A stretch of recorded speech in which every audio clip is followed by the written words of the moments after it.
ابھی تشریف لاتے ہیں پیر طریقت راہبر شریعت شیخ الحدیث و تفسیر حضرت علامہ مولانا غلام رسول قاسمی صاحب آپ سرگودہ، اور اپنے خیالات کا اظہار فرماتے ہیں۔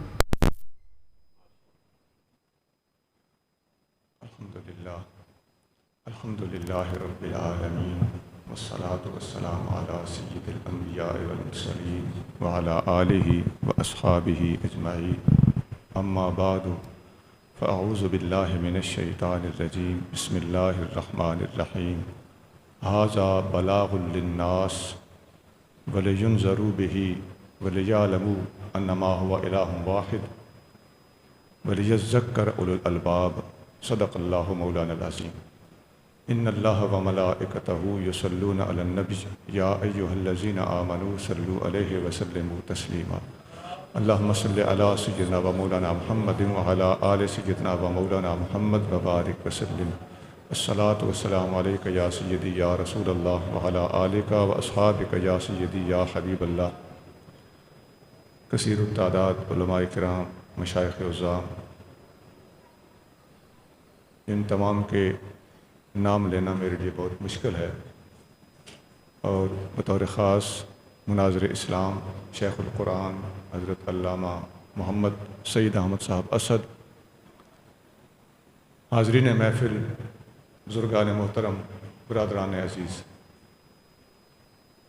آپ نے فقیر سے پہلے بے شمار خطابات سنے، خاص طور سے عشاء کی نماز کے بعد جو خطابات تھے، فقیر نے بلا مبالغہ ایمان کو باقاعدہ باتیں کرتے ہوئے سنا ہے اور غیرت کو گفتگو کرتے دیکھا ہے۔ اللہ کریم ان تمام بزرگوں کا بولنا اور ہمیں نصیحتیں فرمانا، اور آج کے اس پر نور مجمع کے اندر، اس مجمع کے اندر حاضری کا حق ادا کرنا اپنے بارگاہ میں قبول اور منظور فرمائے۔ بلا مبالغہ شیخ القرآن ادام اللہ ظلہ العالی نے ایک بہت بڑا کارنامہ سر انجام دیا ہے۔ میاں صاحب فرما رہے تھے کہ علامہ صاحب کی تعریفوں پر ہی نہ رہو، کرنے کا کام بھی کرو۔ بالکل بات ان کی صحیح تھی۔ حدیث شریف میں آتا ہے کہ ایک صحابی نے نبی کریم صلی اللہ علیہ وآلہ وسلم پر سوال کیا، حضور اگر ہم کوئی اچھا کام کریں اور کسی سے شاباش اور تعریف ڈیمانڈ نہ کریں، وہ از خود ہماری تعریف کر دے، تو کیا ہم گناہ گار ہوں گے؟ نبی کریم صلی اللہ علیہ وآلہ وسلم نے فرمایا، ذالک عاجل بشر المؤمن، یہ مومن کی اس دنیا کے اندر پہلی خوشخبری ہے، اور دوسری خوشخبری قیامت کو جا ملے گی۔ یہ مسلم شریف میں حدیث ہے۔ تو یہ ان کے لیے عاجل البشرا ہے، پہلی خوشخبری ہے کہ لوگ ان کی ڈیمانڈ، توقع اور ان کی مانگ اور ان کے کہنے کے بغیر ان کے ایک نیک کام کو سراہتے چلے جا رہے ہیں۔ فقیر نے جو آپ کے سامنے قرآن شریف کی آیت تلاوت کی ہے، یہ سورۃ ابراہیم کی آخری آیت ہے، آیت نمبر 52 ہے۔ اس کا ترجمہ ذرا سماعت فرما لیجئے۔ اللہ کریم ارشاد فرما رہا ہے، ھذا بلاغ للناس، یہ پوری کی پوری انسانیت اور تمام جنوں کے لیے اللہ کا پیغام ہے۔ وَلِيُنذَرُوا بِهِ، تاکہ یہ سارے کے سارے قرآن کے ذریعے سے اللہ کے سامنے جواب دہی کے معاملے میں ڈرائے جائیں۔ وَلِيَعْلَمُوا أَنَّمَا هُوَ إِلَٰهٌ وَاحِدٌ، اور تاکہ یہ تمام انس و جن یہ اچھی طرح جان لیں کہ اللہ تعالیٰ واحد لا شریک اکیلا معبود ہے۔ وَلِيَذَّكَّرَ أُولُو الْأَلْبَابِ، اور تاکہ عقل والے نصیحت حاصل کریں۔ یہ میں نے لفظ بلفظ ترجمہ آپ کے سامنے رکھ دیا ہے۔ یہ آیت منتخب کرنے کا سبب یہ ہے کہ ہم بتا سکیں کہ قرآن کا مخاطب کون ہے، قرآن ایڈریس کس کو کر رہا ہے، اور قرآن کا موضوع کیا ہے۔ قرآن ایڈریس کر رہا ہے، مخاطب ہو رہا ہے تمام انسانوں اور تمام جنوں کو۔ ھذا بلاغ للناس، یہاں الناس کا لفظ استعمال کیا ہے کہ قرآن تمام الناس کے لیے اترا ہے۔ اب الناس سے مراد مفسرین کی تفسیریں پڑھ کے دیکھ لو، انسان بھی ہیں اور جنات بھی ہیں۔ تو جن لوگوں نے تفسیریں لکھی کسی ماڈرن روش اور کسی جدید ذہن کو مطمئن کرنے کے لیے، انہوں نے کہیں لکھ دیا کہ قرآن کا موضوع انسان ہے، تو ہم ان کی اصلاح کرتے ہوئے ضرور گزارش پیش کریں گے کہ قرآن کا موضوع انسان نہیں ہے، قرآن تو انسانوں اور جنوں سب کو ایڈریس کرتا ہے۔ فما خلقت الجن والانس الا لیعبدون کو کہاں رکھو گے؟ پتہ چلتا ہے کہ صرف انسانیت تک قرآن کو محدود کرنا یہ بالکل سوچ کی محدودیت ہے۔ قرآن تو انسانوں اور جنوں سب کو ایڈریس کرتا ہے، سب کو مخاطب کرتا ہے، لیکن موضوع قرآن کا یہ بھی نہیں ہے۔ موضوع کیا ہے؟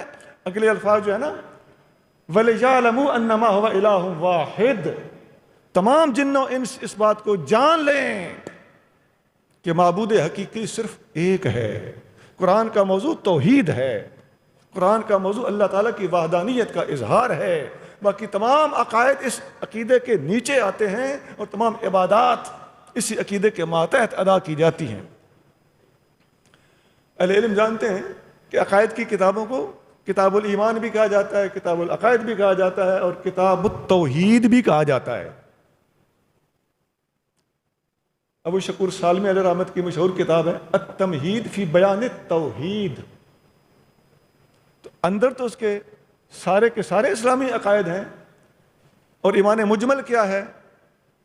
آمنت باللہ کما هو باسمائہ وصفاتہ وقبلت جمیع احکامہ اقرار باللسان و تصدیق بالقلب۔ گویا قرآن کا موضوع مجمل طور پر اپنی تفصیلات جداگانہ اپنی جگہ پہ مسلم ہیں، لیکن قرآن کا اصل موضوع اگر ڈیسائیڈ کر کے بتانا ہو تو مت کہو کہ قرآن کا موضوع انسان ہے، قرآن کا موضوع توحید ہے۔ پھر قرآن کے اندر جتنی تعلیمات ہیں، شاہ ولی اللہ محدث دہلوی نے الفوز الکبیر میں قرآن کے اندر 5 قسم کی تعلیمات بیان فرمائی، ان کو علوم خمسہ کا نام دیتے ہیں۔ بالکل الفوز الکبیر کے پہلے صفحے سے یہ بات شروع ہو جاتی ہے۔ قرآن میں 5 چیزیں بیان ہوئی ہیں۔ نمبر 1 عقائد، شاہ ولی اللہ سے علم المخاصمہ کا نام دیتے ہیں۔ میں آسانی کے لیے آپ کو عقائد کے لفظ کے ساتھ سمجھانے کی کوشش کر رہا ہوں۔ نمبر 1 علم العقائد، نمبر 2 عبادات۔ شاہ صاحب فرماتے ہیں عقائد کا علم بیان کرنا، اس کی تفصیلات بیان کرنا اور عقائد اسلامی کا دفاع کرنا متکلمین کی ڈیوٹی ہے۔ نمبر 2 ہے علم العبادات، جس میں نماز، روزہ، حج، زکوٰۃ اور دیگر چیزیں ہیں اور معاملات ہیں۔ یہ پڑھنا، پڑھانا اور اس کا دفاع کرنا، اس کی تفصیلات بیان کرنا، یہ فقہاء کی ذمہ داری۔ اور تیسری، چوتھی، 5ویں چیز ہے تذکیر بایام اللہ، اللہ کے دنوں کی یاد، جس میں انبیاء علیہ السلام کے واقعات، گزشتہ قوموں کے حالات، باغیوں کی بغاوتیں اور ان کی سزائیں، اللہ تعالیٰ جل شانہ نے حضرت آدم علیہ السلام سے لے کر ہمارے نبی کریم صلی اللہ علیہ وسلم سے پہلے تک کے جو احوال بیان فرمائے ہیں، وہ سب کے سب تذکیر بایام اللہ میں آتے ہیں، اللہ کے دنوں کی یاد۔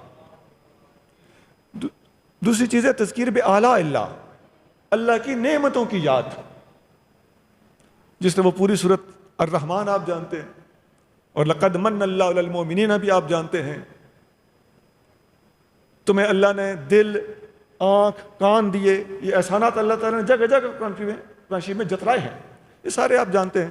یہ تذکیر بآلاء اللہ، اللہ کی نعمتوں کی یاد۔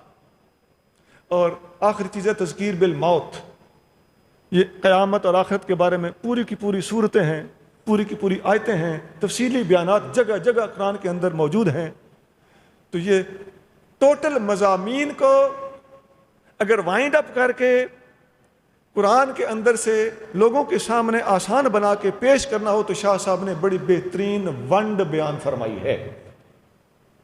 عقائد کا بیان متکلمین کے ذمہ ہے، عبادات کا بیان فقہاء کے ذمہ ہے، اللہ کے دنوں، اللہ کی نعمتوں اور قیامت کا بیان یہ واعظین، خطبا اور منذرین کے ذمہ ہے کہ یہ حضور کی امت کو کس طرح آخرت سے اللہ کے خوف اور اللہ کے سامنے جواب دہی کا خوف دلاتے ہوئے ان کی اصلاح کس طرح کرتے ہیں۔ یہ میں نے اب تک آپ کے سامنے دو باتیں رکھی ہیں، ایک یہ کہ قرآن مخاطب کس کو کرتا ہے، اس کا موضوع کیا ہے، نمبر دو قرآن کے اندر مضامین کون کون سے بیان ہوئے ہیں، تیسری اور آخری چیز جو ہے وہ مجھ سے پہلے بیان ہو چکی ہے کہ ہماری ذمہ داریاں کیا ہیں۔ شیخ القرآن دامت برکاتہم العالیہ نے جس کام کی بنیاد رکھی ہے عصر حاضر میں، اس دور میں آپ کا یہ رویہ، آپ کی یہ کاوش، آپ کا یہ اقدام، یہ لائق تحسین بھی ہے اور قابل تقلید بھی ہے۔ ساری کی ساری مسلم امہ پر لازم ہے کہ قرآن کی طرف متوجہ ہو، علماء ہمیں پڑھائیں، ترجمے کر کر کے دیں، ہمیں لیکچر دیں، ہمیں درس دیں، اپنی تقریروں کو ریکارڈ کرائیں، ان کو کھول کھول کے پڑھنا اب تو یہ ہر غیرت مند مسلمان کی ڈیوٹی ہے نا۔ علماء نے اپنا فرض ادا کر دیا، اگر پیچھے رہ جائیں گے تو ہم ان سے مستفید ہونے والے رہ جائیں گے۔ اب قصوروار علماء نہ ہوں گے، قصوروار ہم لوگ خود ہوں گے جنہوں نے ان کی کاوشوں سے، ان کے احسانات سے فائدہ نہ اٹھایا۔ اور ہماری جو ذمہ داریاں ہیں اس میں ایک ذمہ داری ہم جیسے مولویوں کی بھی ہے، وہ یہ ہے کہ کیوں نہ آپ کے راستے پہ چلتے ہوئے تمام علماء اپنے مساجد، اپنے مدارس میں قرآن شریف کے درس کی طرف خصوصی توجہ دینا شروع کر دیں۔ خدا کی عظمت کی قسم، ہم نے غور سے دیکھا ہے کہ اگر ہم قرآن کو پڑھنا پڑھانا شروع کر دیں، آپ کی صرف ناو آٹومیٹیکلی ٹھیک ہوتی چلی جائے گی۔ پڑھانے والے کا ذہن صرف اور ناو کی طرف ہونا چاہیے۔ آپ الحمدللہ سے شروع کریں تو حمد یحمد حمدن آٹومیٹک آپ پڑھاتے چلے جائیں اور طالب علم کا ذہن کھولتے چلے جائیں۔ پھر جب آپ قرآن آگے پڑھاتے چلے جائیں گے تو قرآن کی تفسیر ایک آیت سے جب آپ اس سے ریلیٹڈ احادیث کو، آیات کو دیکھیں گے تو ایک آیت کے تحت بہت سی آیتیں آپ کے مطالعہ میں آئیں گی۔ ایسی بہت تفسیریں ہیں جنہوں نے ایک آیت سے متعلق دوسری آیتیں یکجا کر کے دکھا دیا ہے، اور ایسی بہت سی تفسیریں ہیں جن مفسرین نے کسی بھی آیت کے تحت بیان ہونے والی نبی کریم صلی اللہ علیہ وسلم کی احادیث کو بھی یکجا کر دیا ہے۔ تو ایک آیت سے تعلق رکھنے والی آیتیں بھی یکجا ہیں، ایک آیت سے تعلق رکھنے والی حدیثیں بھی ادھر ہی آپ کو دستیاب ہیں۔ اس کے تحت علماء نے جو کچھ کنکلوڈ کیا ہے، جو نچوڑ نکالا ہے، آپ صرف اور صرف، میں ایک مثال کے طور پہ بات کرنے لگا ہوں، ایک جلد میں تفسیرات احمدیہ کو آپ اگر پڑھ لیں تو قرآن سے کیا ملا اور احکام کس طرح انہیں مستنبط کیے ہوئے ہیں، صرف ایک جلد کے اندر آپ کو سارے کا سارا میٹیریل مل جائے گا۔ یہ جو آخری بات میں کر رہا ہوں یہ صرف میرے جیسے لوگوں کے لیے کہ ہم بھی کچھ اس طرف توجہ دیں، شیخ القرآن دامت برکاتہم کے اس مشن کے ساتھ ہم بھی شامل ہو جائیں، ہم آپ کا دست و بازو بنیں۔ اور ایک اور قابل توجہ بات ہم جیسے لوگوں کے لیے، اس میں آپ بھی شامل ہو سکتے ہیں کہ عصر حاضر کے بے شمار فتنے ہیں جن کی طرف ہم نے توجہ دینی ہے۔ صرف انگوٹھے چومنے اور دعا بعد جنازہ کے مسائل، یہ درست ہے، ہمارا یہ عقیدہ ہے، ہم انگوٹھے چومنے والی قوم ہے، ہم لل کر کے کہتے ہیں، لیکن کہنا یہ چاہتا ہوں کہ انجینئروں کا رد کون کرے گا، غامدیوں کا رد کون کرے گا، مستشرقین کے سوالوں کے جواب کون دے گا، قادیانیوں کے جدید خرافات کا جواب کون دے گا، یہودیوں اور عیسائیوں کی طرف سے اٹھ کر آنے والے سوالات کے جوابات کون دے گا، کالجوں اور یونیورسٹیوں کے اندر چھا جانے والے دہریہ ملحدین، ایتھیسٹ، ان کا جواب کون دے گا، ان کا راستہ کون روکے گا۔ یہ ہماری ذمہ داری ہے۔ فقیر نے الحمدللہ یہ مشن شروع کیا ہوا ہے، اسلام زندہ باد، پوری اس موضوع پر ہماری کتاب ہے، دہریہ کے رد میں۔ ختم نبوت پر الانتہا ہماری کتاب موجود ہے۔ ضرب حیدری ہماری الحمدللہ میدان میں للکار رہی ہے۔